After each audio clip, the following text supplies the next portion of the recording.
What up, YouTube? Yeah, know Big Lou tapping back in. What it do with Big Lou and FCR2, baby. Booyaka.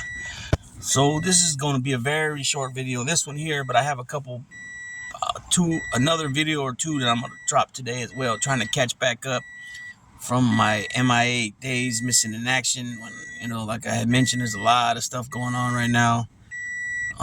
Things that I really don't want to get into, but personal things. And, I've been kind of out of whack, you know what I mean? And I need to snap into a Slim Jim. No. But anyways, I watched the Macho Man biography yesterday, so, one of the portions of it, they were talking about the Slim Jim and how he took it with him to WCW, and it was worth he was making $703,250,000 a year off of that when he went to WCW from WWF, which was, I believe, 1993, 1994, something like that. But anyways, this video is, as you can tell from the thumbnail, is about Sheiky Baby, the Iron Sheik, right? The camel clutch, master of the camel clutch, right? Yeah, that's weird. I had a little bit of popcorn left, and I don't know how it went underneath my tank top onto my chest. Anyways, so the Iron Sheik passed away on June 7th at the age of 81 years old. He was born in 1942, I believe October or something like that. I'll tell you right now. March 15, 1942. He was born in Iran. He was married to a lady, an American lady, and they had 3 kids, I believe all daughters. Some of his ring names were Ali Vaziri, Colonel Mustafa, the Great Hossein Arab, and the Iron Sheik. But he always, in interviews and things of that nature, he would always say Sheiky Baby. Let me turn this off. Probably annoying you guys. He was trained by Bill Robinson and Vern Gagne. Anybody don't know, that's the owner of Vern Gagne owned AWA Wrestling, and that class, he made his debut in 1972, and then he retired officially in April 24th, 2010. But Iron Sheik had been in some bad shape for a while. I'll get to that later. But first, he came out of the same class with Ric Flair, with Ken Patera, with Jumping Jim Brunzell, Greg Gagne, Iron Sheik. I think I'm missing one more.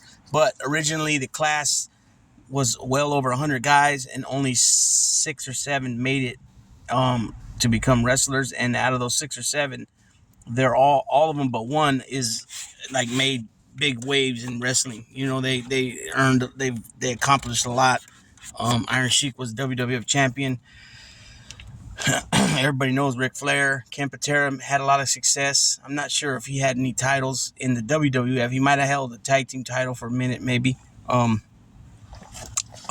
he, was known as the world's strongest man. Like Ken Patera, Iron Sheik also had some success in the Olympics. Or he was an Olympian for Iran. He also was the bodyguard for the Shah, I believe. And it says here he's an actor too. I don't know what he's been in.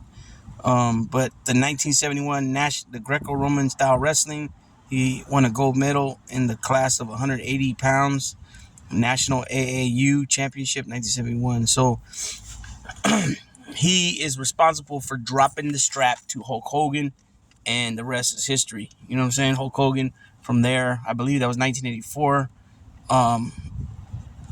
just blew up. You know what I'm saying? But a lot of people don't know this, is that Hulkamania was already, capturing steam and pushing forward back in AWA days. You know what I mean? Some people, for whatever reason, they think that, the Hulkster went to WWF, and then that's when he became big. That part is true, but there was already a Hulkamania Hulk, that was known already. So this is a little bit that was said about him. The villainous character peaked during the 1980s WWF wrestling boom and his rivalry with Hulk Hogan. turned Hogan into one of the greatest television heroes of the decade. I would say probably a quarter of a century. And then later he tag teamed with Nikolai Volkov, which was a hell of a tag team. They also won the tag team titles, um, in the first WrestleMania. And then in 2005, he was inducted into the Hall of Fame. A heel throughout the 80s, Sheik later gained popularity on Kid Chris, the Howard Stern Show, and the internet due to his shoot interviews, vulgar language, and apparent intense dislike for some of his fellow professional wrestlers, particularly Hulk Hogan and Brian Blair, who he wanted to humble. Um, However, the nature of his relationship with Hogan has been subject of debate. So anyway, he what he meant by humbling them was actually cornholing them. If you guys know what that means, kind of weird, but he won't be able to do that now. But him and Dan Marotti of Boston Wrestling, who has passed away recently, maybe in the last maybe 18 months, maybe something like that, maybe even 2 years now. Marotti's been gone, but him and Iron Sheik were in a car accident some years back, and they both got pretty jacked up from the injuries they sustained from the car accident. Both of them, Dan Marotti was still able to walk and stuff, but he had a lot of problems, pain and such from the accident. And I believe Iron Sheik was kind of limited to his movement from that accident. But he had been going through a lot of sickness prior to his death. So, like I said, he was born in September of 1942 in Damghan, Iran. Grew up in a working-class family which had little money and no running water. Although his passport read March 15th, he celebrated his birthday on September 9th due to his family alternating between the Gregorian calendar and the solar Hijri calendar in his youth. He idolized Iranian Olympic gold medalist wrestler Gholam Reza Takiti, and he subsequently made a name for himself as an amateur wrestler. He also worked as a bodyguard for the Shah, like I mentioned, and his family for several years. Cosgrove, which is his real name, competed for a spot on Iran's Greco-Roman wrestling team for the 1968 Olympics in Mexico City. After Tahiti was mysteriously found dead in 68, Vaziri began fearing for his safety and decided to immigrate to the U.S. Oh, yeah, so I believe that this guy, Tahiti, was also a bodyguard for the Shah, and I believe he might have spoken up uh, publicly against whatever the Shah was doing at the time, or whatever whatever politics he was pushing, and he was found mysteriously dead. And Iron Sheik was like, "Sheiky baby, gone with the wind like Clark Gable," and he got up out of there. Let's see. He then moved to the U.S. and became the assistant coach of 2 U.S. Olympic squads in 1970. In 71, he was the Amateur Athletic Union Greco-Roman Wrestling Champion and gold medalist at the 180.5 pounds. He later became assistant coach to the U.S. team for the 1972 games in Munich. See, this is some of his early career. He was invited to become a professional wrestler by promoter Vern Gagne. So I kind of went over that. Let's see if we can figure out who else was. Let's see. He was by wrestler promoter Vern Gagne. Cosgrove trained in the same class as Ric Flair, which I mentioned, under Billy Robinson, and then wrestled for Gagne's AWA, which I mentioned. He also worked as a trainer, teaching Ricky Steamboat, Greg Gagne, and Jim Brazil. Cosgrove first wrestled as a face in preliminary matches before a promoter suggested that he adopt a heel gimmick similar to that of the Notorious Sheik. Cosgrove obliged and adopted what came to be his signature look. He shaved his head bald, grew a traditional Buffo-style mustache, and added wrestling boots with the toe curled up. A nod to his ethnic background, which, according to Cosgrove, was an idea from Jimmy Snuka. He also introduced the Persian clubs, a sport in his native Iran, and challenged wrestlers to do as many swings as he did.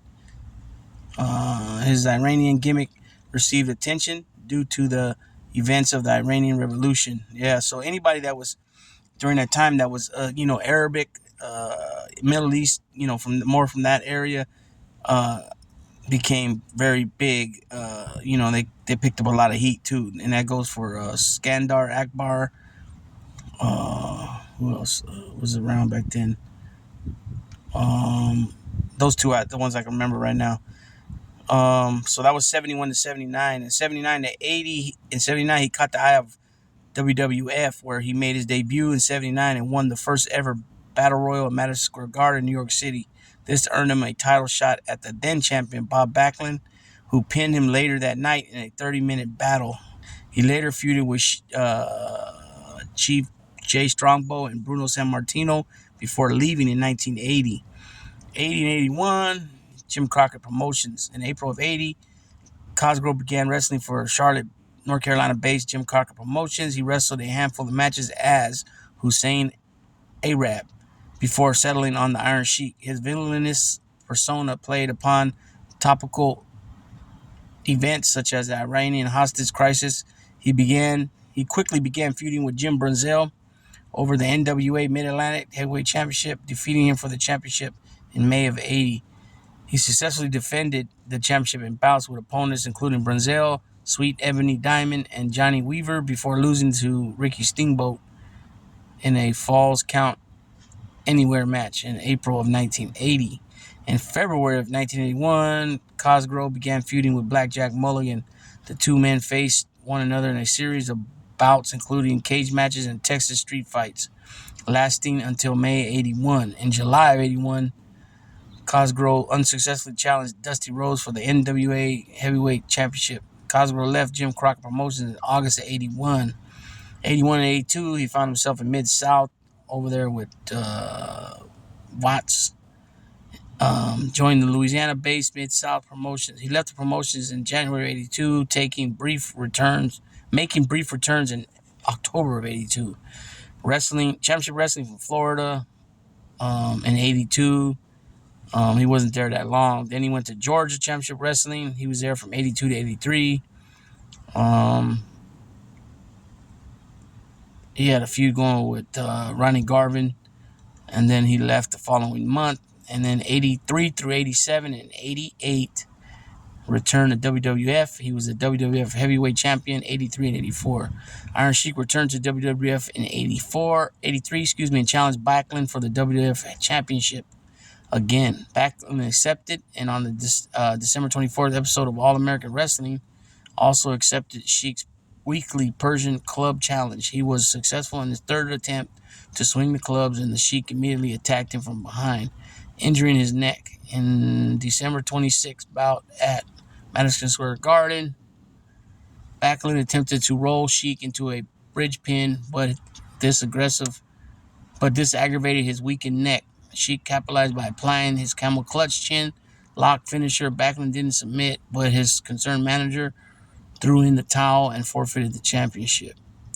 Iron Sheik rematched Backlund indecisively at house shows and primarily defended the title against Chief Jay Strongbow, as well as Pat Patterson and Salvatore Bellomo. On national TV, he defeated only jobbers, but wrestled Tito Santana on a live Prism broadcast from the Spectrum in Philadelphia. Let's see. This match was later included in WWE's Legends of Wrestling 3. 2 days later at Madison Square Garden, the Iron Sheik was scheduled to rematch Backlund, who was replaced by Hulk Hogan. 5 minutes in, Sheik had Hogan locked in a camel clutch.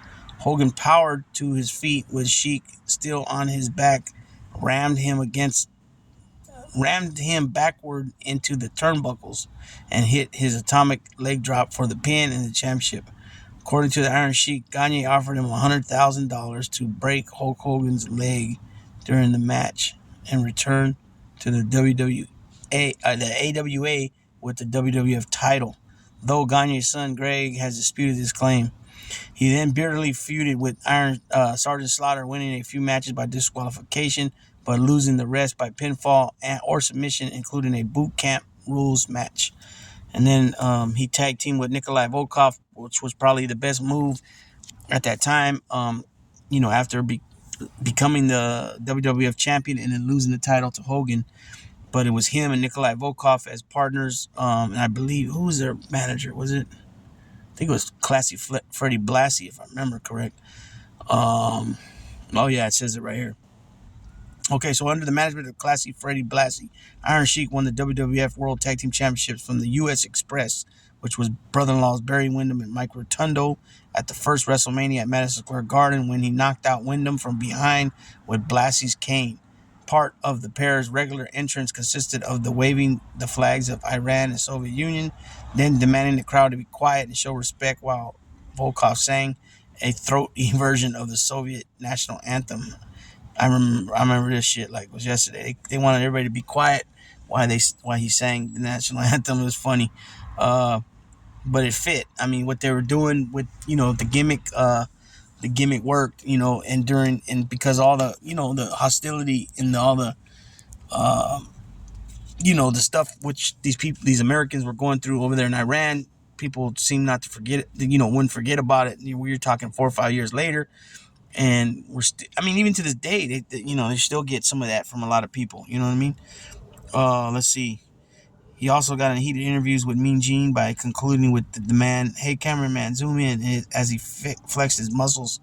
And that was funny too. Iron Sheik used to always flex, and he wasn't really big. Like, I mean, I'm pretty sure he was strong because he was Greco-Roman, amateur wrestler and things like that. But I'm saying, like, he didn't have the actual visual look, but he portrayed to be the strong dude, and he would do his the things, the Persian club and all that. He would do that and challenge people.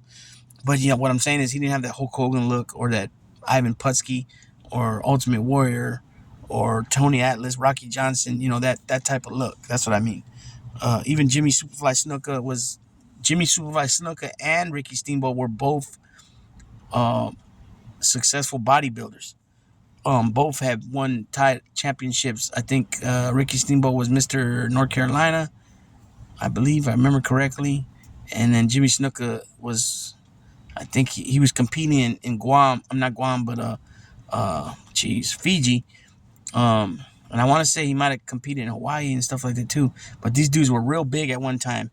Same thing with Kevin Sullivan. He was also a bodybuilder and competed.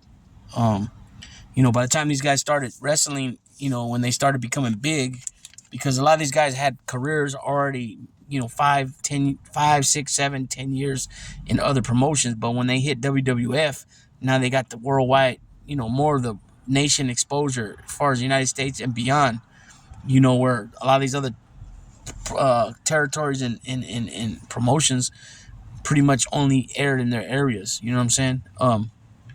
But if you were like Florida Wrestling or Georgia Championship Wrestling, Jim Crockett, which was first Mid-Atlantic, a lot of those same wrestlers would go to all those different TV tapings. And I guess it's because at the time they didn't have contracts, but also all those promotions were under the NWA banner. You know what I mean? WWF wasn't. But at one time, WWF was. That's why you had the match between Dusty Rhodes and superstar Billy Graham. Let's see. So we all know, and then Cheeky Baby liked to indulge in, I forgot what he had a word he called it, but he liked to smoke weed. I'm pretty sure up until the day he died, unless he just had some type of dementia or Alzheimer going on. I don't know, but it said that he was in bad shape. But then he also liked the candy, right? The nose candy. I think that's what the people call it, nose candy, but powder in his nose, playing with his nose, you know what I mean, that people say. So I guess they were at the airport in New Jersey, and I think I want to say, you know what, I think no, they weren't at the airport, they got pulled over in New Jersey, and it was Hacksaw Jim Duggan and the Iron Sheik, and they had some stuff with them. And I'm not sure if it was who was driving. Let me see if I can find that out. Let's see. In May 87, Hacksaw Jim Duggan, an on-screen rival with the Iron Sheik, were pulled over by New Jersey State Police on their way to a WWF event. Suspecting Duggan of DUI, after a search of the vehicle and the persons, police discovered that Hacksaw was under the influence of marijuana while the Sheik was high on cocaine. Small amounts of cocaine were also found in the vehicle. Duggan received a conditional release while the Sheik was placed on probation for a year. The mini scandal that erupted after two in-ring enemies were found drinking and doing drugs together led to the end of the angle and Sheik's release and Dugan's temporary departure from the WWF. At the time, the Sheik and Volkov were embroiled in a feud with the patriotic Dugan. Before the Sheik released, before the Sheik was was released. Let's see, from the company, he and Volkov had defeated the Killer Bees, jumping Jim Brazil and B. Brian Blair by disqualification at WrestleMania 3 in front of 93,000 at the Pontiac Silverdome in Detroit. Right when Dugan had hit the Sheik from behind with the 2x4, he had Brunzell in the camel clutch. After Sheik's arrest, he worked in house shows against Dugan until leaving the WWF in '87, and then he came back in '88. Let's see, he had some issues going with Poffo, Ken Patera, and Bam Bam Bigelow. He did not appear on television until July 30th when he defeated Scott Casey in a match that aired on Primetime Wrestling. Let's see. He also wrestled Richard Charlin. I don't remember that, but the Red Rooster I remember. And then let's see. Weight gain, diminished mobility. Sheik had also cut promos to challenge then world champion Macho Man, but nothing came of it. Ultimately, the return was short-lived. He left again in July of '87 or '88, excuse me. And then I remember he was in Texas with the Von Erichs, AWA and WWC in '87 through '88. Let's see. Sheik in '87, Sheik competed in Dallas World Class, where he feuded with Matt Bourne over the WCWA Texas Heavyweight Championship.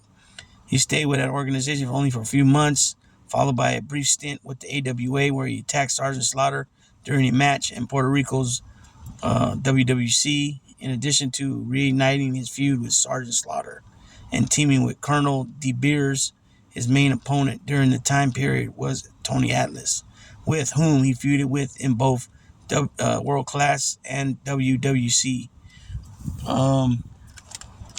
And then he went to NWA, WCW at '89 through '91. I remember him challenging Sting, coming out with his Persian things, and he was challenging Sting, and I think Sting was a television champion at the time. He challenged him, and I don't think anything ever came of that.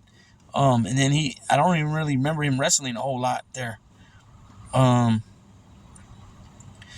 by that time, and then too, I've mentioned this before in the other videos that when I was a little kid, I used to go visit my dad back in the Bay Area, and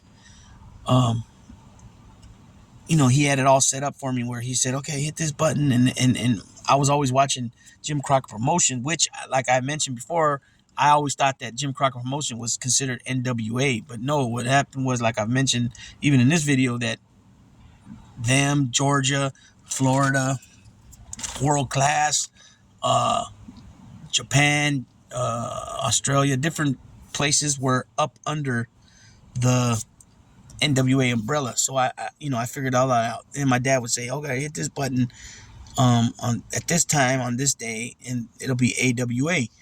So the only time I used to watch WWF was when I didn't go to my dad's for the weekend, and I would catch it on Saturday night. I think it was called Saturday Night Main Event or something like that. And then I would watch that Monday show where it was it would go over all the house shows. And then if it was a pay-per-view that weekend, it would talk about it would tell the results, and it was Bobby the Brain Heenan and Gorilla Monsoon on that one. So I used to watch, I used to catch a lot of NWA or Jim Crockett, excuse me.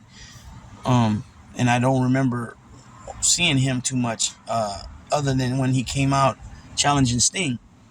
I didn't really see him much at all. So let's see. That was the years of '89 through '91. Let's see. He would form a brief alliance with Ron Simmons, appearing in his corner during a match with John Brewer. He would appear later that month in the corner of Simmons and the Cuban Assassin in a victory over Tommy Rich and Eddie Gilbert. On August 26th, Simmons and Sheik were guests of Paulie Dangerously's Danger Zone, where he admitted he was now training Simmons and was looking for a tag team partner for him. The angle was eventually dropped, and Simmons went on to team with Butch Reed as Doom, which was one of my favorite tag teams at the time. Actually, one of my favorite tag teams all time. While Sheik finished his initial WCW tenure in house shows matches against Norman. I remember Norman in January of '90. Sheik would return after a 7-month absence following Ole Anderson's elevation to head booker. A release and issuing a contract notice allowed Sheik's 1-year deal to accidentally roll over. So he got paid for a whole year sitting at home, which I don't know how much it was for, but I'm pretty sure it was pretty decent. Whatever it is was good, right? You didn't have to work and you were getting paid. Let's see. On July 7th at Great American Bash 1990, he faced Mike Rotunda in a losing effort in his first match back. He wrestled Brian Pillman, Tom Zink, Terry Taylor, Brad Armstrong, and Big Van Vader on house shows circuit through the fall and winter of '90. Those are all top-notch opponents right there. His final match was against the Junkyard Dog, another excellent opponent, January 26, 1991 in Columbia, South Carolina, after which he left the company. Now he's coming back to the WWF for his third time, 91 and 92. But most of these stays when he comes to companies, they're mostly all short-lived. 1 year, 8 months, 6 months, you know what I mean? He wrestled in WWF again on March 11, 91, making his re-debut on Wrestling Challenge as Colonel Mustafa. Well, actually, I remember that really well, and he was with Sergeant Slaughter. Sergeant Slaughter was considered a traitor, and that was the gimmick, the angle they were using. Let's see. Along with Iraqi General Adnan, Sergeant Slaughter and Mustafa were portrayed as Iraqi sympathizers during the Gulf War and feuded with Hulk Hogan and the Ultimate Warrior. Following Slaughter's face turn after SummerSlam 1987, or SummerSlam 1991, excuse me, Mustafa remained aligned with Adnan. He dropped to a lower mid-card position, primarily losing matches against faces such as Slaughter, Tito Santana, British Bulldog, Ricky the Dragon Steamboat, Texas Tornado, Kerry Von Erich, Hacksaw Jim Duggan, and Tanaka. Mustafa would challenge for the WWF World Championship during the star-studded '92 Royal Rumble match. Shortly thereafter, Adnan left the WWF, and Mustafa would be without a manager for his final 4 months in the company. His final match was at Superstars taping on May 19, 1992, where he defeated Reno Riggins after he left the promotion again. And then 92 to 2010, sporadic appearances in WWF/WWE. And I think by this time he was doing a lot of signings and things like that. Wrestling Con. Here's a little bit about his acting. So Iron Sheik made his film debut in The Tale of the Three Mohammeds in 2005. He then appeared alongside Daniel Baldwin and Corey Feldman in Operation Belvis Bash in 2011. Sheik also made an appearance on the Canadian show Kenny vs. Spenny on Who is a Better Pro Wrestler, episode where he attempted to sodomize a naked Spenny with a beer bottle. Wow. He also appeared in Maz Jabroni's 2009 stand-up comedy special Brown and Friendly. The Sheik made an appearance as himself in Robot Chicken, as well as the Eric Andre show on Cartoon Network's Adult Swim. So that's about his acting career. So like I said, he was married to his wife from 1976 all the way to his death. They had 3 kids. Let's see. In August 2020, Sheik's manager Paige and crowds for $40,000 to write and direct, produce a documentary. I know that I want to watch it. They got a a thing about him, documentary.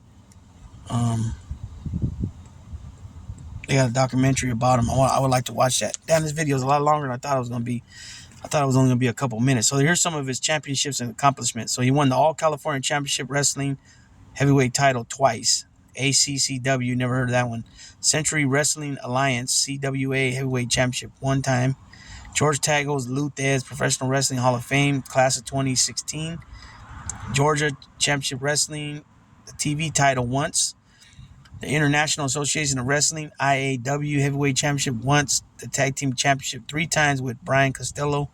He was the International Wrestling Association champion, Intercontinental Champion once, IWA. He was the International Wrestling Association Heavyweight United States Heavyweight Championship once. Maple Leaf Wrestling, NWA Canadian Heavyweight Championship, Toronto version twice. Mid-Atlantic Championship Wrestling, NWA Mid-Atlantic Heavyweight Championship 1 time. NWA All-Star Wrestling, Canadian Tag Team Wrestling Championship 1 time with the Texas Outlaw. The NWA Canadian Tag Team Championship Tournament 1978 with the Texas Outlaw. Let's see, NWA Hall of Fame Class of '08. NWA New Zealand Commonwealth Championship 1 time. NWA 2000. NWA 2000 American Heritage Championship once. Pacific Northwest Wrestling, NWA Pacific Northwest Tag Team Championship once with Bull Ramos.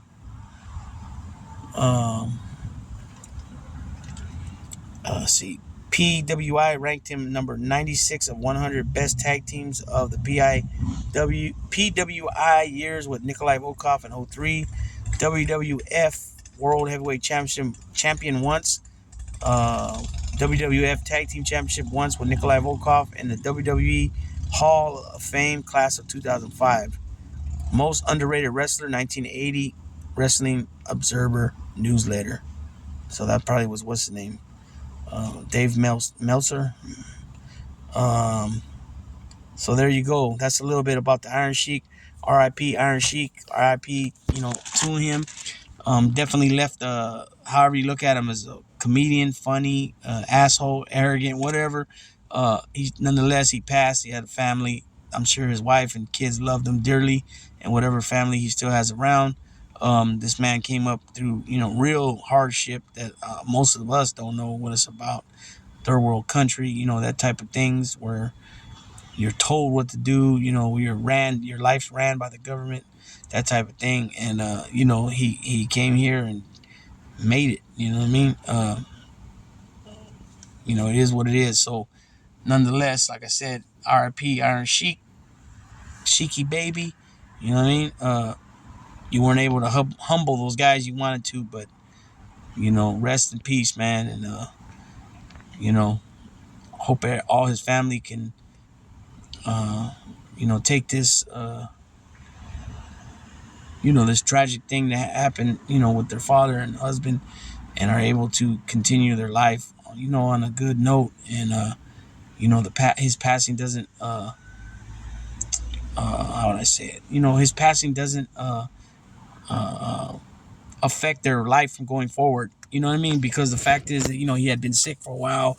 He'd been, his mobility was impaired and stuff like that for a while. So hopefully, God willing, they're on the page of, he's not suffering no more. He's, those type of things. And it's unfortunate, but I heard somebody say today, and this was about Iron Sheik, that we're all gonna get there at some point, which is so true. But sometimes that's not something you want to hear when you lost your family member or your friend or whoever it might be. But if you feel like they're a good friend, or you love them very dearly, or whatever it might be, sometimes you don't want to hear that. You know what I mean? But it is what it is. And I don't think the guy meant anything mal. He wasn't being a jackass about it, because the Iron Sheik actually trained him. So he was he was just being spitting facts. But sometimes facts ain't always the right thing to say in different in certain circumstances. But nonetheless, none of the Iron Sheik family members were there or nothing like that. It was just him talking. You know what I mean? So, anyways, Big Lou's gonna tap on out, and I'll be hitting. Tonight's a big fight. Josh Taylor versus Teofimo Lopez. I'm gonna drop a video on that, and also we'll just keep it at that, because the other video I might not drop it today. It might be tomorrow. That being said, Big Lou gone.